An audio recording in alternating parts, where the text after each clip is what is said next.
کوئی غیر مسلم مسلم بنتا ہے، اردو میں اکثر کہتے ہیں نو مسلم، جو غلط ہے، انگریزی میں کہتے ہیں convert. Convert means going from one track to the other which is wrong. صحیح لفظ ہے لوٹا ہوا مسلم، کیونکہ ہر انسان پیدا ہوتا ہے مسلم جیسا، پھر اس کے والدین اس کے بڑے کے ذریعے سے وہ غلط ٹریک پہ جاتا ہے، اور جب صحیح ٹریک پہ آ جاتا ہے واپس، صحیح لفظ ہے لوٹا ہوا مسلم. انگریزی میں کہیں گے ریورٹ. اکثر ہم کہتے ہیں نو مسلم، جو اسلامی تعلیمات کے مطابق غلط ہے. صحیح لفظ ہونا چاہیے لوٹا ہوا مسلم، ریورٹ. اور آپ کا سوال تھا کہ اللہ نے تمہیں مسلم کیوں نہیں بنایا؟ اللہ نے تمہیں مسلم ہی بنایا. ہو سکتا ہے کہ بچپن میں آپ کے بڑے، آپ کے والدین، آپ کے ٹیچر آپ کو صحیح راستہ نہیں دکھا سکے اور آپ غلط راستے پہ گئے، لیکن اس کے باوجود آپ اللہ کو دوشی نہیں ٹھہرا سکتے. آپ یہ پوچھ سکتے کہ اللہ نے کیوں مجھے ہندو خاندان میں پیدا کیا؟ اگر مسلم خاندان میں پیدا کیا ہوتا، ہو سکتا ہے کہ میں مسلمان ہوتا. اللہ تعالیٰ فرماتے ہیں قرآن مجید میں سورہ فرقان میں سورہ نمبر 25 کہ اللہ اگر چاہے تو سارے انسانوں کو مسلمان بنا سکتا ہے، لیکن پھر ٹیسٹ کیا ہے؟ اگر ٹیچر چاہے تو سارے اسٹوڈنٹ کو پاس کر سکتا ہے، لیکن ٹیسٹ کیا؟ ٹیسٹ وہ ہوتا ہے کہ ٹیچر صحیح تعلیم دینے کے بعد امتحان لیتا ہے. جو آدمی صحیح جواب دیتا ہے وہ پاس ہوتا ہے، جو غلط دیتا ہے فیل ہوتا ہے. تو اللہ تعالیٰ نے سارے انسانوں کو اپنا آخری پیغام دے چکا ہے قرآن مجید. اس کے بعد اگر انسان اس پہ عمل کرتے تو پاس ہوتے، عمل نہیں کرتے تو فیل ہوتے. اور اگر آپ اللہ سے کمپلین کریں گے کہ کیوں مجھے ہندو خاندان میں پیدا کیا، تو اللہ تعالیٰ فرماتے کہ آپ کدھر بھی پیدا ہو، چاہے مسلمان خاندان میں یا ہندو خاندان میں، یہ کہنا کہ ہر انسان جو مسلم خاندان میں پیدا ہوتا ہے جنت میں جائے گا، بالکل غلط ہے. صرف مسلمان خاندان میں پیدا ہونے کے بعد اور مسلم نام رکھنے سے انسان جنت میں نہیں جاتا ہے. جنت میں جانے کے لیے ایک اللہ میں ماننے کے علاوہ، اللہ کے رسول میں ماننے کے علاوہ ان کے احکامات پہ عمل کرنا چاہیے. ہر مسلم عمل تو نہیں کرتا ہے، تو ہر انسان جو مسلم خاندان میں جائے گا، جو مسلم خاندان میں پیدا ہوتا ہے، وہ جنت میں نہیں جائے گا. لیکن اللہ تعالیٰ یہ فرماتے ہیں کہ ہر انسان کو سورہ فصلت میں سورہ نمبر 41 آیت نمبر 53 اللہ تعالیٰ فرماتے سنوریم آیاتنا فی الآفاق وفی انفسہم حتی یتبین انہ الحق، کہ بہت جلدی ہم آپ کو اپنی نشانیاں دکھائیں گے. اللہ تعالیٰ فرما رہے انسانوں سے کہ جلد ہم آپ کو ہماری نشانیاں دکھائیں گے ہورائزنز میں، تاکہ آپ پہ واضح ہو جائے کیا حق ہے، کیا اللہ ایک ہے، اللہ کے علاوہ کوئی معبود نہیں. لیکن حق ظاہر ہونے کے بعد ہر انسان اس پہ عمل کرنا ضروری نہیں. وہ سوچنے لگے، وہ انسان سوچ سکتا ہے کہ اگر میں اسلام قبول کروں تو ہو سکتا ہے کہ میرے دوست مجھے چھوڑ دیں گے، ہو سکتا ہے کہ میرے والدین مجھے جائیداد سے دخل کر دیں گے، ہو سکتا ہے کہ مجھے میرے تجارت میں نقصان ہو. تو یہ سب چیزیں انسان کو بہت بار بھٹکاتی ہے اور حق قبول کرنے سے روکتی ہے. لیکن آخرت کے دن کے اوپر آپ یہ اللہ سے کمپلین نہیں کر سکیں گے کہ مجھے کسی نے بھی اسلام کے بارے میں نہیں کہا. اسی لیے قرآن مجید میں لکھا گیا ہے سورہ انعام میں سورہ نمبر 6 آیت نمبر 158 کہ اس دن، آخرت کے دن، اگر آپ کہیں گے کہ میرے والدین بت پرست تھے، مورتی پوجا کرتے تھے، اسی لیے میں کر رہا ہوں، تو اللہ تعالیٰ فرمائے گا یہ بہانہ نہیں چلے گا، کیونکہ اللہ تعالیٰ خود ہر انسان کے دل میں واضح کر دیتا ہے حق کیا ہے، اور واضح کرنے کے بعد آپ کے پاس کوئی شکایت کا موقع نہیں رہے گا. اور آپ کو بھی، آپ آج اس مجلس میں آ چکے ہیں اور میں نے لاکھوں لوگ کے سامنے آپ کو واضح کیا ہے کہ خدا ایک ہے. اس کے علاوہ کوئی معبود نہیں اور محمد صلی اللہ علیہ وسلم اس کے آخری پیغمبر ہے. اگر آج آپ اس بات کو نہیں مانیں گے تو کل آپ یہ کمپلین نہیں کر سکیں گے, آپ شکایت نہیں کر سکیں گے اللہ سے کہ مجھے پتا نہیں تھا. باقی لوگ کر سکیں گے کہ نہیں وہ بعد میں دیکھا جائے گا. آپ تو اللہ تو واضح کر دیا کس کے ذریعے پتا نہیں, لیکن آج میرے ذریعے تو کر رہا ہے آپ کو, اور اتنے لاکھوں لوگ شہادہ دے رہے اور کروڑوں لوگ ٹیلی ویژن پہ دیکھ رہے آپ کو. تو ابھی آپ کے پاس کوئی بہانہ نہیں, کوئی شکایت نہیں یہ کہنے کے لیے کہ میں مسلمان خاندان میں پیدا نہیں ہوا اس لیے میں نے اس دھرم کو ایکسپٹ نہیں کیا. میں آپ سے پوچھنا چاہتا ہوں بھائی صاحب, آپ مانتے ہیں کہ خدا ایک ہے؟ وہ تو ہے. آپ مانتے ہیں خدا ایک ہے؟ ہاں. آپ مانتے ہیں کہ بت پرستی غلط ہے؟ پر کون سا خدا ہے وہ پتا نہیں. نہیں نہیں, مورتی پوجا صحیح ہے کیا غلط ہے آپ کے حساب سے؟ اب جب میں ہندو دھرم میں پیدا ہوا تو پھر میرے حساب سے صحیح ہو سکتا. آپ کہتے ہیں کہ ہندو دھرم کے مطابق مورتی پوجا صحیح ہے. میں آپ کو آپ کے ہندو دھرم کی کتابوں کا حوالہ دیتا ہوں, مذہبی کتابوں کا. اگر آپ پڑھیں گے چھندوگیا اپنشد چیپٹر نمبر 6 ادھیے نمبر 2 منترا نمبر 1, ایکم ایودتیم, ایشور خدا بھگوان ایک ہے دوسرا نہیں ہے, لکھا ہے سویتا سوتر اپنشد میں ادھیے نمبر 6 شلوک نمبر 9 میں, ناچسیہ کسج جنیتا نہ کدیپا, اس ایشور کے کوئی والدین نہیں, اس ایشور کا کوئی رب نہیں. مطلب ایشور کا, بھگوان کا کوئی والد نہیں, کوئی والدہ نہیں, اس کے اوپر کوئی نہیں. اور صاف طور پہ لکھا گیا ہے سویتا سوتر اپنشد میں ادھیے نمبر 4 منترا نمبر 19 میں, ن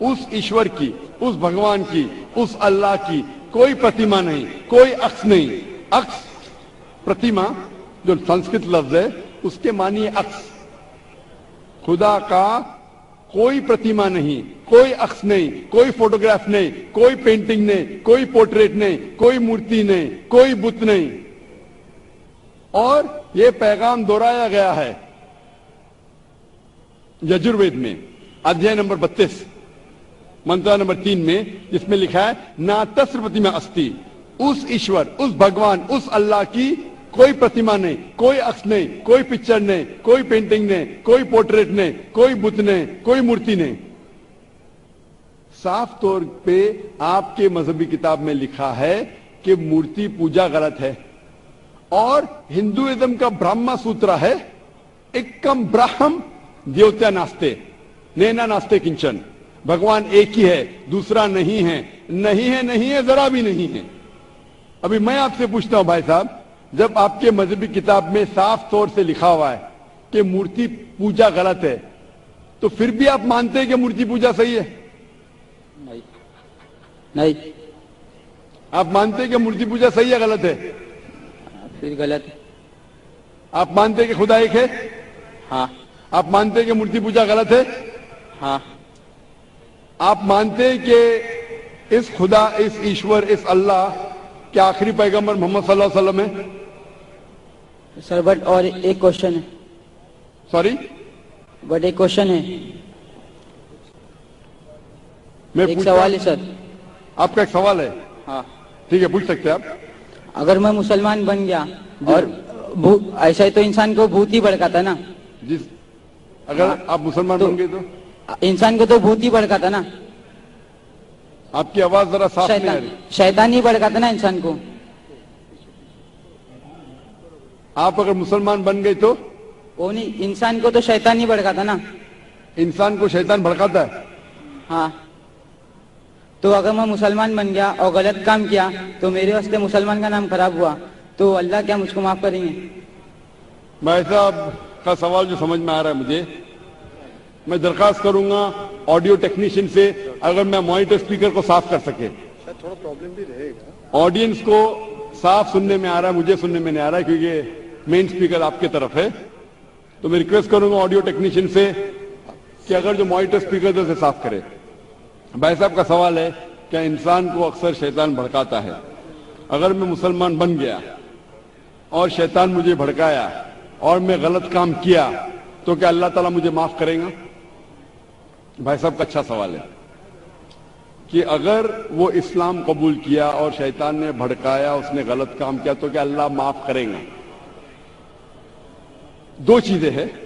ایک انسان ہے جو اسلام قبول ہی نہیں کرتا ہے. جو انسان اسلام قبول ہی نہیں کرتا ہے، نہیں مانتا کہ خدا ایک ہے، بت پرستی کرتا ہے، اللہ کے آخری پیغمبر محمد صلی اللہ علیہ وسلم نہیں مانتا ہے، اس کے لیے 100% وہ جنت میں نہیں جا سکتا ہے. 100%. کیونکہ وہ ایشور کے علاوہ دوسرے کی اس کی عبادت کرتا ہے. دوسری طرف ایک انسان ہے جو مانتا ہے کہ ایک اللہ ہے، مانتا ہے کہ مورتی پوجا غلط ہے، مانتا ہے کہ محمد صلی اللہ علیہ وسلم آخری پیغمبر ہے، اور غلط کام کرتا ہے. ہو سکتا ہے کہ جھوٹ بولتا ہے، ہو سکتا ہے کہ چوری کرا، ہو سکتا ہے وہ شراب پی رہا ہے. یہ غلط ہے، حرام ہے. لیکن پھر بھی اگر وہ بت پرستی نہیں کرتا ہے، اللہ تعالیٰ فرماتے سورہ نساء میں سورہ نمبر 4 آیت نمبر 48 میں، اور سورہ نساء سورہ نمبر 4 آیت نمبر 116 میں کہ اللہ اگر چاہے تو آپ کے کوئی بھی گناہ کو معاف کر سکتا ہے، لیکن شرک کو کبھی نہیں معاف کریں گے. تو شرک کے علاوہ، بت پرستی کے علاوہ، مورتی پوجا کے علاوہ اگر آپ دوسرے گناہ کریں گے تو اللہ تعالیٰ معاف کر سکتا ہے. آپ کے پھر بھی چانسز ہے کہ آپ جنت میں جا سکتے ہیں. لیکن اگر بت پرستی کرتے ہوئے آپ مریں گے تو آپ کو جنت میں جانے کے کوئی بھی چانس نہیں ہے. اسی لیے اللہ تعالیٰ فرماتے ہیں کہ جب میرے بندے سارے دن گناہ کرتے ہیں، غلط کام کرتے ہیں، لیکن جب رات کو توبہ کرتے ہیں تو میں انہیں معاف کر لیتا ہوں. میرے بندے اگر رات کو گناہ کرتے ہیں اور دن میں توبہ کرتے ہیں تو میں انہیں معاف کر لیتا ہوں. کیونکہ اللہ سبحانہ و تعالی رحمان اور رحیم ہے. وہ رحمت والا ہے اور کرم کرنے والا ہے. آپ اگر غلطیاں کریں گے، اگر شیطان بھڑکائے گا تو پڑھو اعوذ باللہ من الشیطان الرجیم. جب آپ کو پتا چلے گا آپ نے غلطی کی، اللہ سے توبہ کرو، دعا کرو کہ پھر سے وہ چیز نہیں کریں گے، اور اچھی نیت سے پھر سے اللہ کی طرف پلٹتے، اللہ تعالیٰ معاف کرے گا. پھر سے آپ گناہ کریں گے، پھر سے معافی مانگو. اللہ رحمان اور رحیم ہے. جب بھی معافی مانگو سچے دل سے مانگو، انشاءاللہ اللہ آپ کو معاف کریں گا. اور اگر آپ بت پرستی سے دور ہے، یہ سب سے بڑا گناہ ہے، تو آپ کے ہائی چانسز ہے کہ آپ جنت میں جائیں گے. تو ابھی میں آپ سے پوچھنا چاہتا ہوں. ہاں سر، ایک سیکنڈ سر. کیا قرآن میں لکھا ہے نا شراب حرام ہے؟ جی ہاں. تو جب سگریٹ بھی حرام ہوگا؟ سگریٹ بھی پینا حرام ہے. قرآن میں نہیں لکھا ہے لیکن حرام ہے. اچھا، یہی پوچھنا چاہتا کیونکہ ہمارے یہاں جو سکتر مسجد میں جماعتیں آتے وہ بھی سگریٹ پی لیتے. شراب پینا تو صاف طور پہ کہا گیا ہے قرآن مجید میں سورہ مائدہ سورہ 5 آیت نمبر 90 میں کہ حرام ہے. لیکن سگریٹ پینا قرآن مجید میں اس کا ذکر آتا ہے سورہ بقرہ میں سورہ نمبر 2 آیت نمبر 195 کہ اپنے ہاتھ سے اپنا خود قتل مت کرو، یعنی سوسائڈ مت کرو.